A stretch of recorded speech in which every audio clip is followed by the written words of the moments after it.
Morning, everyone. Welcome to the final day of the New Austrian School series of lectures. Today we're going to have two lectures, one by Professor Fekete and one by Keith, on economic resonance. So over to Professor. Thank you, Sandy. Good morning, ladies and gentlemen.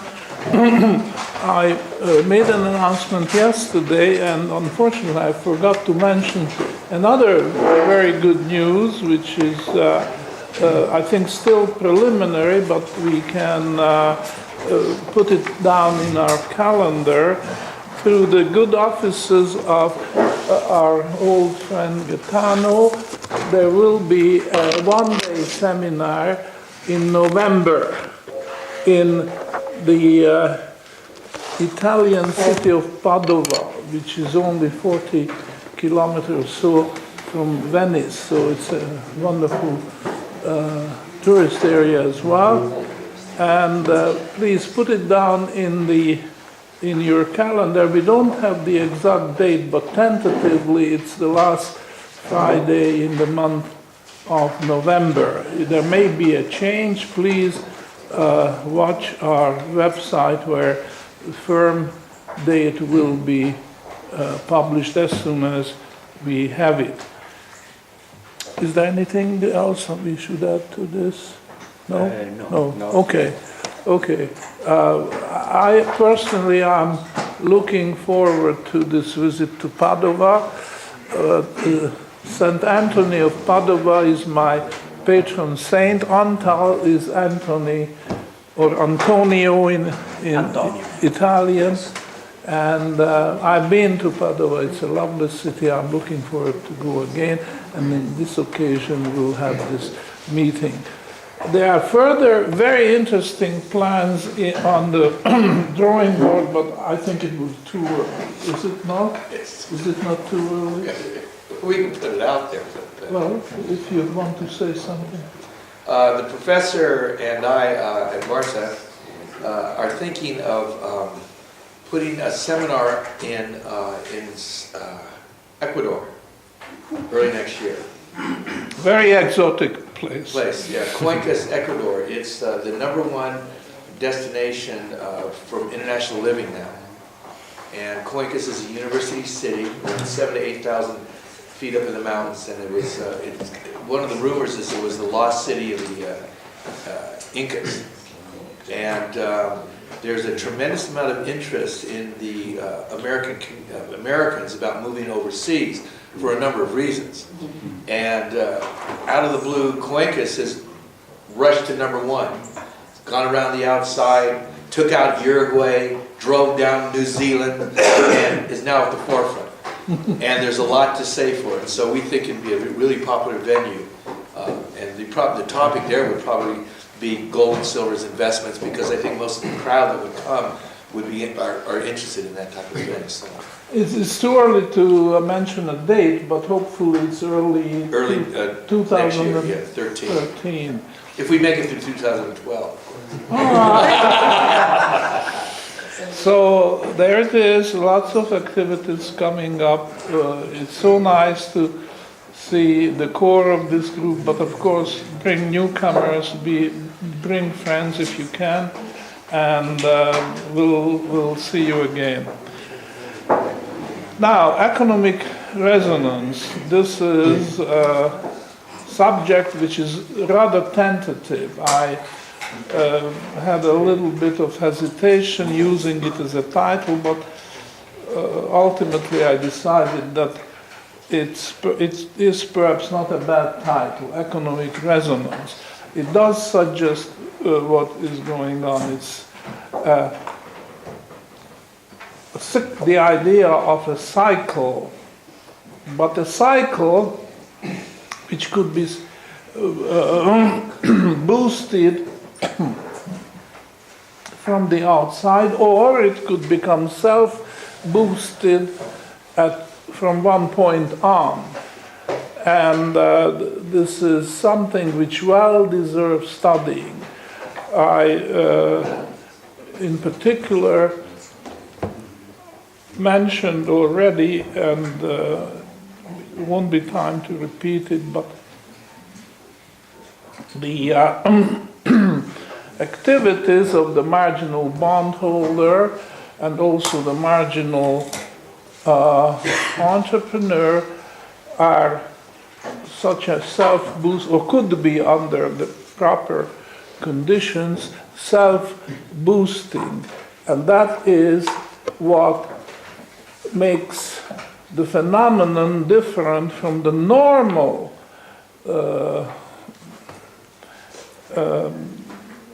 occurrences where actions are at random.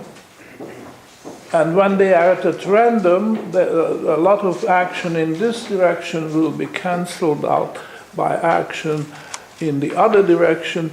So there's no question of self-boosting in a random event, because the randomness will cancel out, will prevent building up extraordinary forces which could then reach a level where they become very destructive.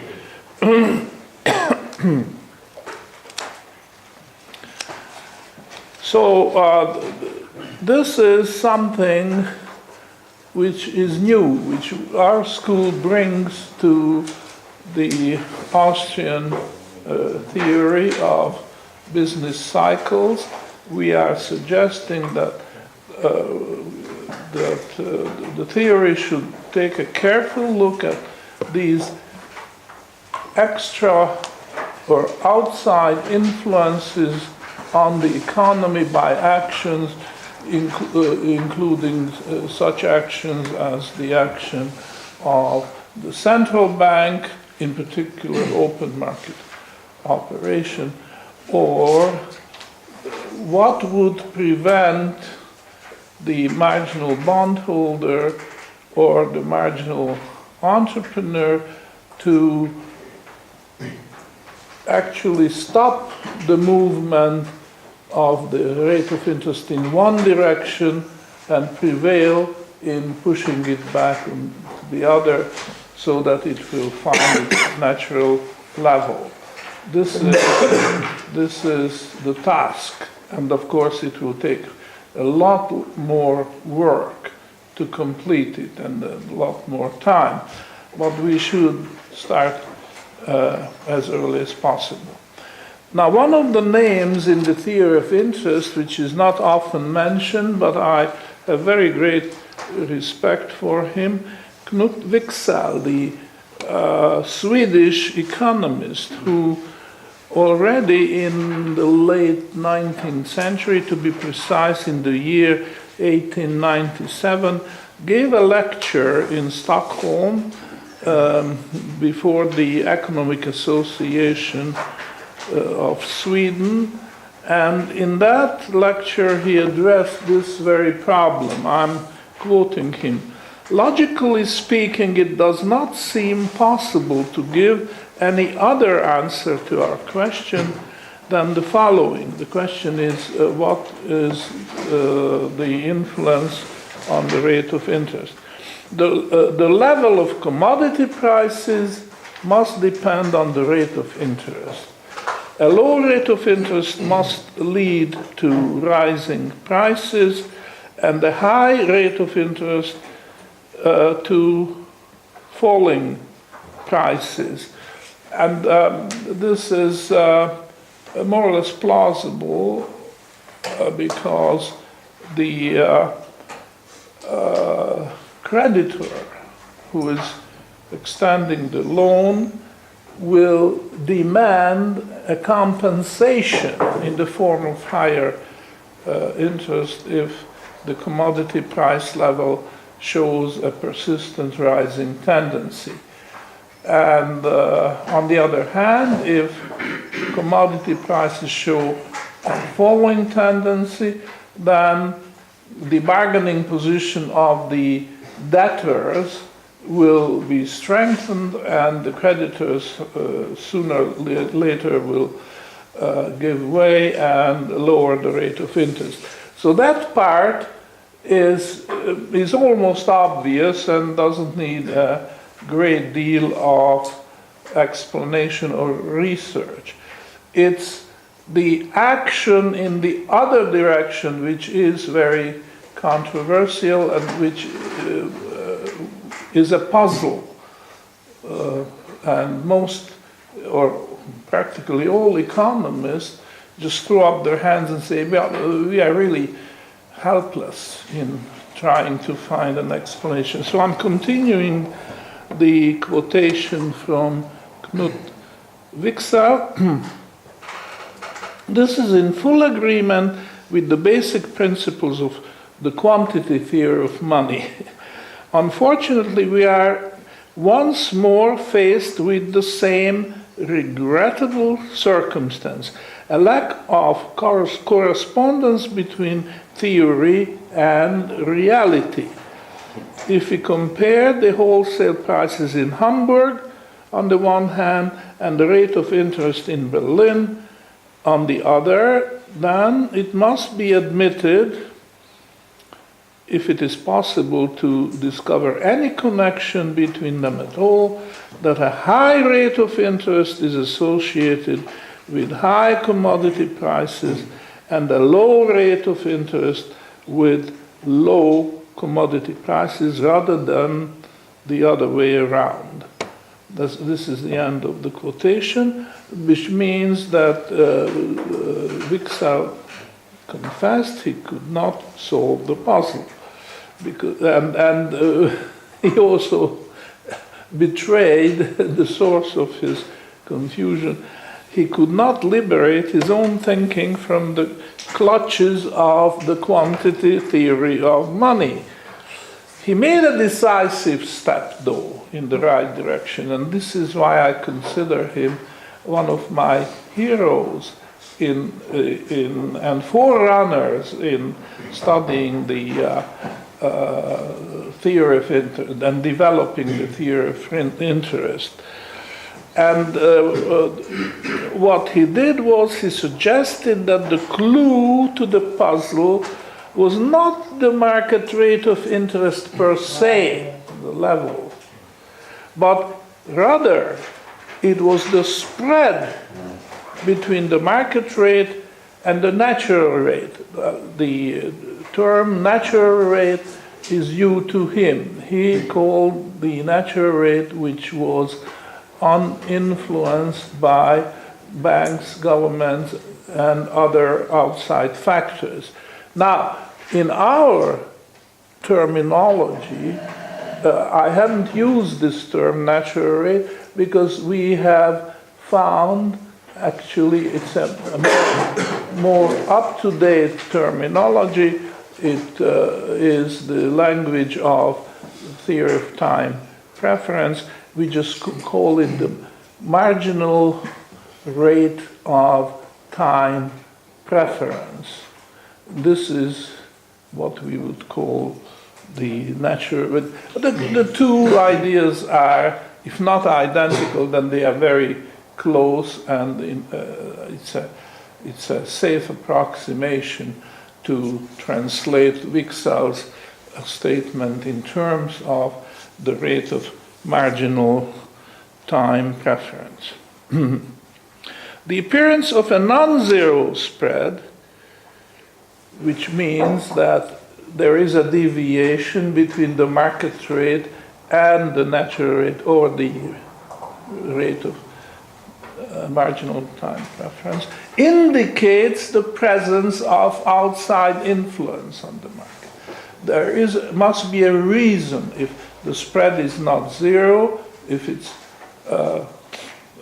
positive or could be negative as well, then we have to investigate what the reason for that is.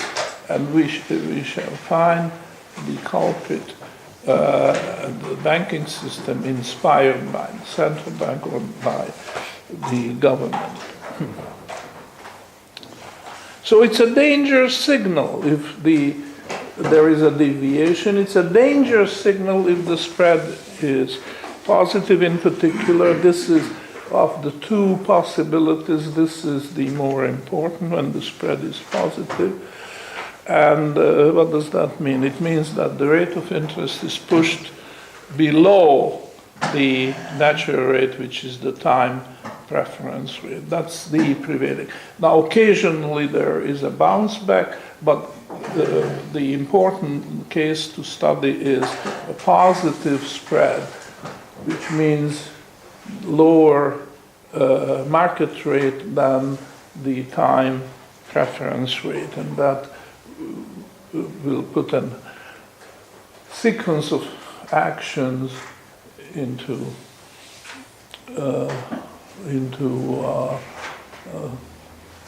effect, and this is the important thing for us to study.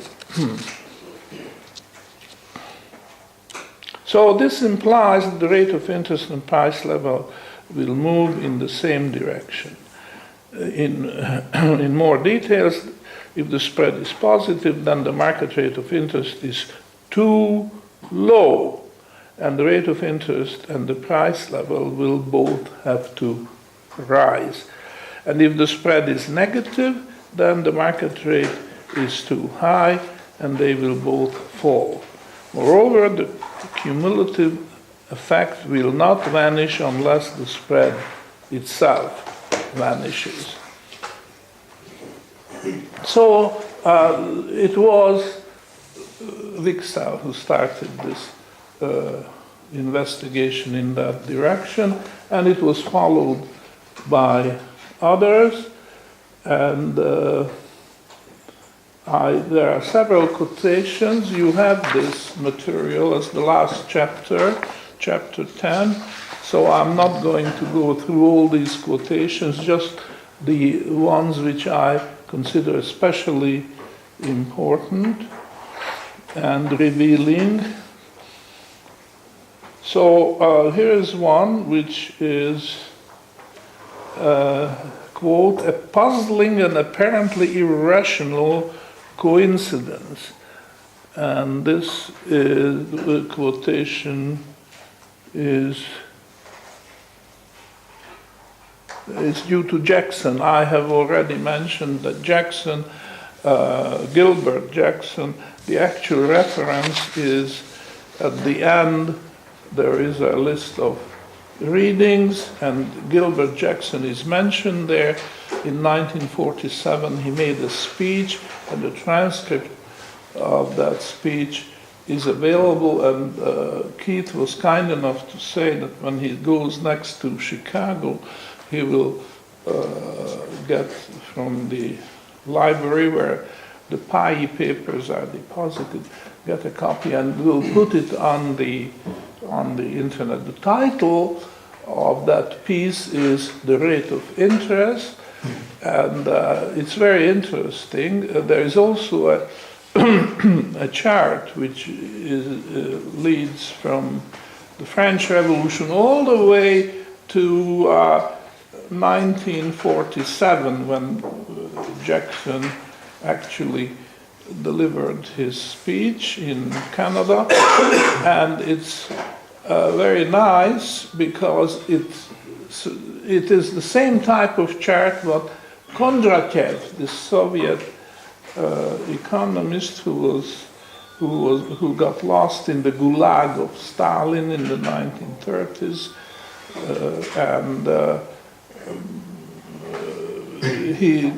Kondratyev studied 21 indicators, and I think Jackson's importance is that he could reduce it to only two: the price level on the one hand and the rate of interest on the other. So that's greatly simplified the picture, and one single chart with two curves describe the situation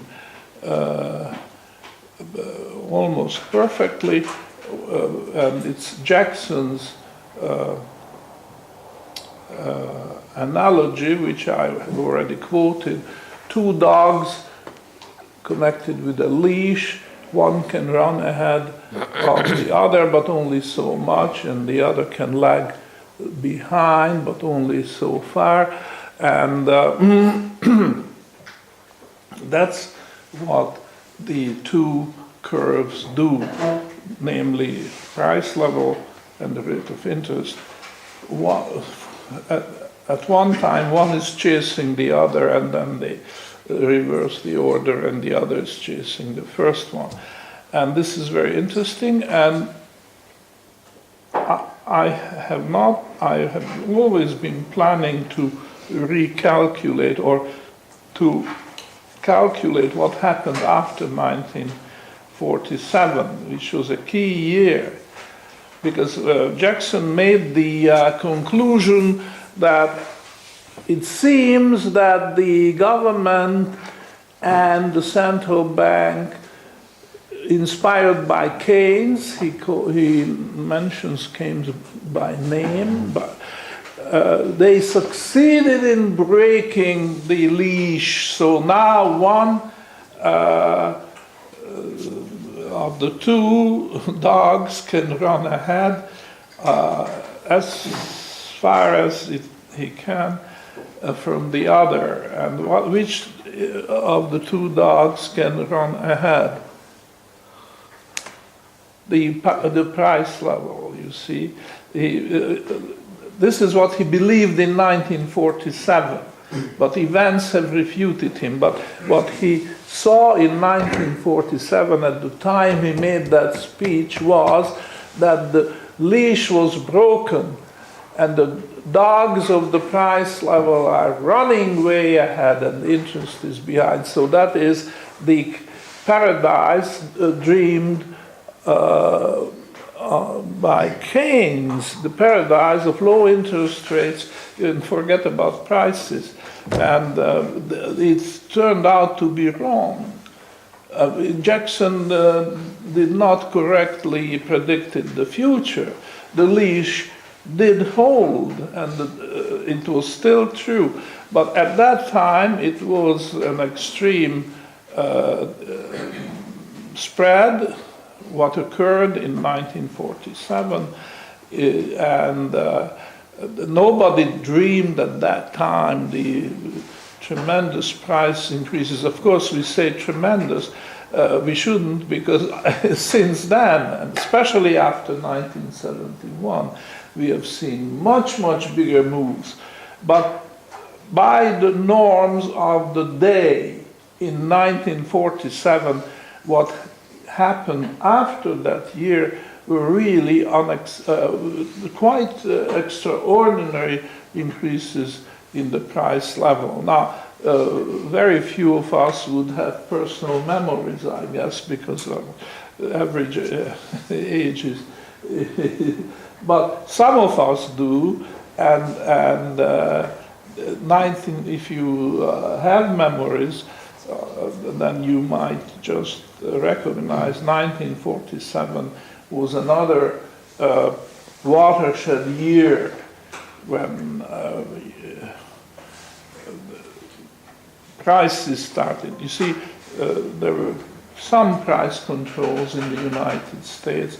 Of course, this is not applicable to Europe. This is strictly United States and Canada, where Jackson lived, and his remarks have to do with the situation in North America. But it was a remarkable price stability after World War II, when a lot of people expected prices to rise. Prices didn't rise for some 2 years.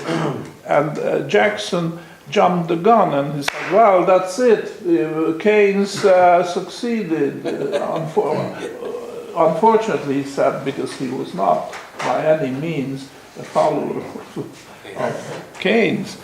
And he was wrong. He misjudged the situation, because the leash held and prices started following, and interest rates started following. All right, so we have now this controversy, and